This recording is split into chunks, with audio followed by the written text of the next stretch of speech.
Good afternoon everybody.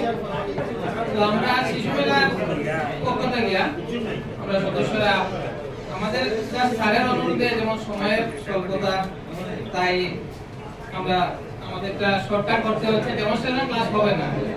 তো প্রথম আমাদের টপিকটা হলো ওয়ার্ড রিকগনিশন।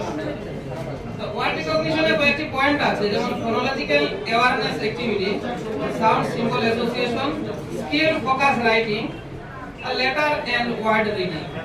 তো প্রথমে আমরা সবাই যা ব্যবহার করেছি ব অক্ষরটা সবচেয়ে প্রথম এবং সবচেয়ে সহজ। তো ব অক্ষর দিয়ে প্রথম আমরা বাচ্চাদের যেগুলো আমরা দেখি, বাচ্চারা পরিচিত যে শব্দটা আমরা ছোটবেলা বাচ্চাদেরকে খেলনা এনে দিতে বলি, এনে দিই। তো প্রথমে আমরা ছবি নিয়েছি বল এবং যেটা আইসক্রিম আমরা তো বলি বরফ, বাচ্চারা গ্রামের ভাষায় ব্যবহার করে। তো এই শব্দগুলা, এই ছবিগুলা সঙ্গে শব্দ যেমন বানানটা আছে, আমরা শব্দ যে শব্দটা জানে শব্দটা বলতে পারে। তো ব আমরা উপরে আমরা যেমন লিখে রেখেছি যাতে বলা হয় বটা হাইলাইট হয়, আর ছবির নিচে আমরা বল লিখে রেখেছি। তো শব্দের সঙ্গে এই সাউন্ড যেটা উচ্চারণ, অক্ষরের উচ্চারণ যেটা সমন্বয় যেটা ওটা করতে পারবে।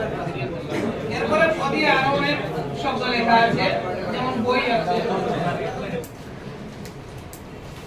এরপরে ব দিয়ে যেমন অনেকটা শব্দ যখন আমরা letter and word reading a আমরা যাই, তখন আমরা অন্য অক্ষর আমরা নিয়ে সময়ের কারণে এবং আমাদের এতটা সময় আমরা ব্যবহার করতে পারছি না, তো ক্লামজি না হয়ে যাবে। আর প্রথম দিনে তো আমরা প্রথমে যখন বাচ্চাকে অক্ষর শেখাচ্ছি তখন বইয়ের সাথে অন্যান্য অক্ষরগুলো আমরা শেখাচ্ছি না, আমরা শুধুমাত্র ব দিয়ে কোন কোন শব্দগুলো হয় যেগুলো জংখানে দেওয়া আছে, তো ব দিয়ে বাকি শব্দগুলো শব্দের সাথে পরিচিতি, শব্দের সঙ্গে ছবির পরিচিতি, তো দুটোই। আর আমরা যেমন অ্যাক্টিভিটি করতে পারি বাচ্চাদের, যেমন ব আমরা কিভাবে লেখবো, শুধু লেখা না আমরা শেপটা দেখাবো। যেমন মানুষ আমরা ছাত্রদেরকে দিয়ে বয়ের ব শেপে আমরা তাদেরকে দাঁড় করিয়ে রাখতে পারি, বসিয়ে রাখতে পারি, যেমন কিভাবে তারা বটা গঠন করবে। আরো আছে যেমন আমরা মেসের কাঠি আছে বা বর্তমানে এফএলএন এ যেমন ছোট ছোট প্লাস্টিকের কাঠি আছে, এগুলো আমরা ব্যবহার করে